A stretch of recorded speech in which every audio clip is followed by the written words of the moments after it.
नमस्कार दोस्तों, आप सब लोगों ने हजारों मेल बायर को भेज दिए, फिर भी बायर रिप्लाई नहीं कर रहा है। आपने सैंपल भेज दिया है, उसके बाद बायर गायब हो गया है, या कुछ एक दो मेल के रिप्लाई आए भी सही तो फिर बाद में फॉलोअप के टाइम पे बायर रिप्लाई बिल्कुल भी नहीं कर रहा है, या आपसे कुछ डील ही क्रैक नहीं हो पा रही है। अगर ये प्रॉब्लम आपने भी फेस करी तो ये वीडियो आप लोगों के लिए है। आज मैं आपको ऐसे 12 कॉमन मिस्टेक बता रहा हूं जो हर एक नया एक्सपोर्टर करता है और इनसे आपको बचना पड़ेगा। हमेशा प्रोडक्ट की गलती नहीं होती है, प्राइसिंग का प्रॉब्लम नहीं होता है, प्रॉब्लम होता है कुछ ऐसी एक्सपोर्टर की गलतियां जो वो रेगुलर बेसिस पे करता जाता है और उसकी वजह से उसको ऑर्डर नहीं मिलता। अगर आप ये अपनी 12 गलतियां सुधार लेंगे तो जल्द से जल्दी आपको ऑर्डर भी मिल जाएगा और साथ में बायर का ट्रस्ट भी बनेगा। तो नमस्कार दोस्तों, मेरा नाम है रजनीश, स्वागत करता हूं आपका हमारे YouTube channel connecting India exam solution में। दोस्तों, connecting India exam solution export import की इसी तरीके की जानकारी आपके लिए लाता रहता है। तो अगर आप एक्सपोर्ट इंपोर्ट के वीडियो देखना और सुनना पसंद करते हैं तो हमारे चैनल को सब्सक्राइब कर लें, बेल आइकन को प्रेस कर लें ताकि आपको हमारे आगे आने वाले वीडियोज के नोटिफिकेशन मिलते रहे। तो चलिए दोस्तों, वीडियो में बढ़ते हैं आगे, बात करते हैं ऐसी 12 कॉमन मिस्टेक के बारे में।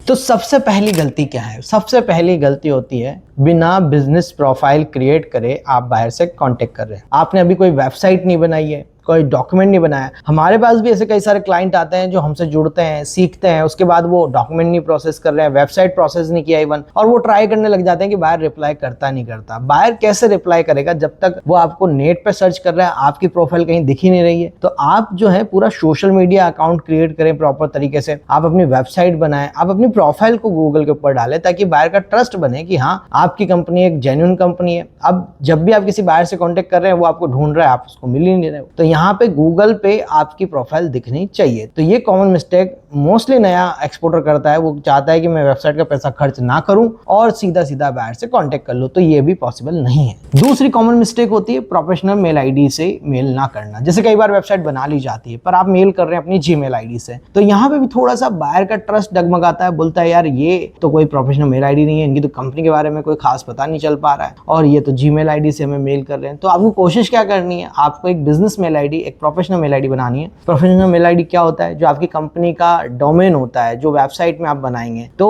उस डोमेन का नाम या आपकी कंपनी का नाम उस मेल आईडी में आना चाहिए। जैसे कि मान लीजिए मेरा नाम रजनीश है, मैंने कंपनी बनाई rajnishoverseas.com, तो जो मेरी मेल आईडी बनेगी बिजनेस मेल आईडी वो info@rajnishoverseas.com के नाम से होनी चाहिए। तो इस तरीके से बिजनेस मेल आईडी आप बनाओगे, ये ट्रस्ट बनाने का काम करती है और बायर को लगेगा कि आप एक जेन्युइन एक्सपोर्टर है, आपके साथ आगे बात की जा सकती है। नेक्स्ट सबसे बड़ी प्रॉब्लम है प्रोडक्ट की नॉलेज ना होना। कई बार मैंने देखा है कि कई लोगों को अपने प्रोडक्ट के बारे में जानकारी नहीं होती है, क्योंकि होता क्या है कि नया नया एक्सपोर्टर नए नए प्रोडक्ट सेलेक्ट करने में विश्वास रखता है कि हाँ ये भी मैं कर लूंगा, मैं वो भी कर लूंगा। और आप जब इस तरीके से कोई भी नया प्रोडक्ट सेलेक्ट कर लेते हैं और उसकी जानकारी नहीं है, बायर जब आपसे स्पेसिफिकेशन मांग रहा है, क्लासिफिकेशन मांग रहा है, उसकी कोई लैब रिपोर्ट, टेस्ट रिपोर्ट, तो फिर आप उसको जवाब नहीं दे पा रहे, तो बायर अपने आप ही समझ जाता है कि भाई आपको फिर उसकी नॉलेज नहीं है और यहीं पे आपका सबसे बड़ा प्रॉब्लम शुरू हो जाएगा और बायर आपको जवाब देना बंद कर देगा 2-3 मेल के बाद में। फोर्थ एक बड़ी मिस्टेक जो कॉमन एक्सपोर्टर करता है वो है एचएस कोड की सही जानकारी और एक्सपोर्ट डॉक्यूमेंटेशन की सही जानकारी ना होना। ये दोनों ही जानकारी आपके लिए बड़ी प्रॉब्लम क्रिएट करेगा। अगर बायर किसी तरीके के स्पेसिफिक डॉक्यूमेंट के बारे में डिमांड कर रहा है तो और आप उसको समझ ही नहीं पा रहे हैं तो बायर आपके साथ डील नहीं करेगा। अगर आप अपने प्रॉपर डॉक्यूमेंटेशन भी नहीं शेयर कर पा रहे हैं बायर के साथ में तो भी आपके लिए प्रॉब्लम रहेगी।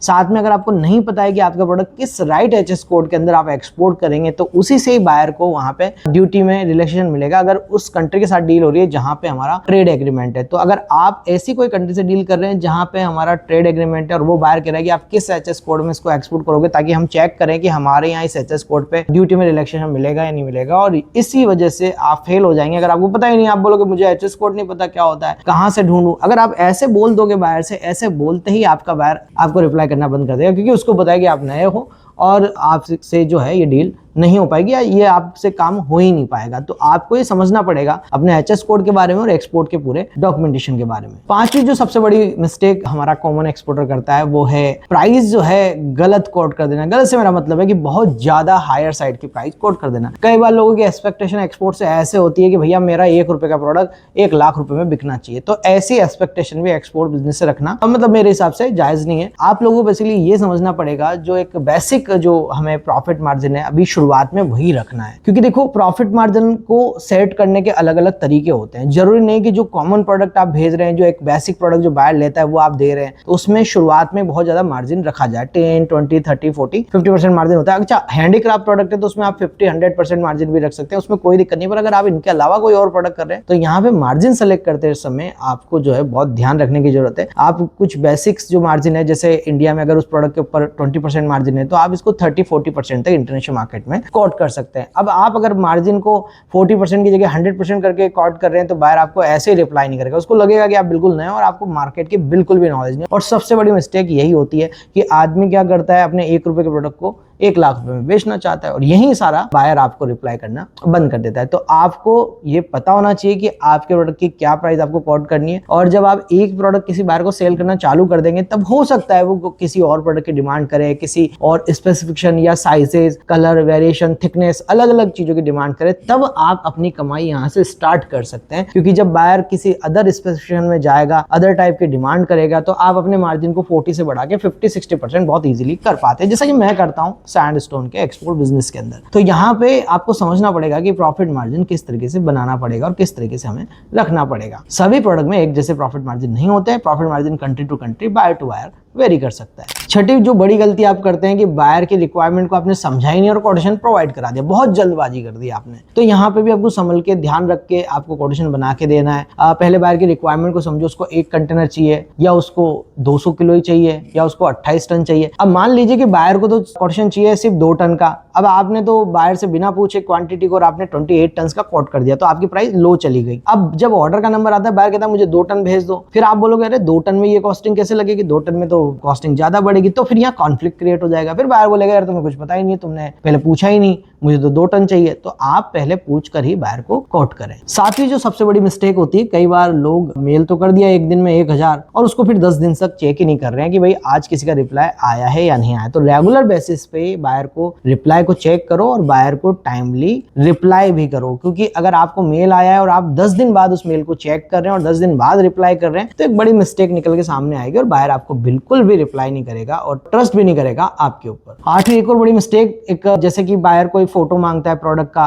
तो वहां पे आप लो क्वालिटी फोटोज प्रोवाइड करा रहे हैं या फिर एक तरीके से कैटलॉग जो है आप बड़ा ऐसे ही खुद से बना के आपने प्रोवाइड करा दिया। अभी एआई के टूल्स के जमाना है, आप बहुत सारे एआई टूल्स को यूज करके अपने अपने प्रोडक्ट्स के अच्छे फोटो डिजाइन करवाएं, अच्छे कैटलॉग बनाएं और उनको फिर बायर को शेयर करें। तो प्रॉपर इमेजेस वगैरह होनी चाहिए आपकी, पर एक्चुअल होनी चाहिए, बहुत ज्यादा एआई का भी लगना चाहिए। अगर आप एक्चुअल इमेजेस और अच्छी क्वालिटी में प्रोवाइड कराओगे तो बायर को प्रोडक्ट समझने में आसानी रहेगी और वो थोड़ा सा जल्दी कन्विंस होगा और आपको ऑर्डर भी देगा। 9 जो एक बड़ी मिस्टेक हो जाती है, कभी कभार क्या होता है कि आप जब भी ऑर्डर्स के लिए बायर से बात करते हैं तो बायर कभी कभार सैंपल की डिमांड कर लेता है। अब आपने गलती से सैंपल जो है खराब भेज दिया, गलत भेज दिया, तो यहाँ पे फिर एक बायर जो है सोचेगा कि यार इनका सैंपल ही ऐसा आया है तो फिर प्रोडक्ट कैसा होगा। तो इस चीज को भी थोड़ा सा ध्यान में रखने की जरूरत है। 10वें नंबर की मिस्टेक की अगर हम बात करें तो वो है एक्सपोर्ट सर्टिफिकेट की जानकारी न होना, country to country, product to product. जैसे कि प्रोसेस फूड में डील करने जा रहे हैं तो आपको पता होना चाहिए कि एफएसएसआई का सेंट्रल लाइसेंस लगेगा, ये सर्टिफिकेट हमें चाहिए ही चाहिए। अब कई बार लोग स्टेट लाइसेंस बना लेते हैं, कई बार सिर्फ रजिस्ट्रेशन करा लेते हैं, फिर पोर्ट पे मटेरियल जाता है, स्टक हो जाता है, फिर बायर नाराज हो जाता है, एक बार तो ऑर्डर ले लिया फिर दोबारा देगा नहीं आपको।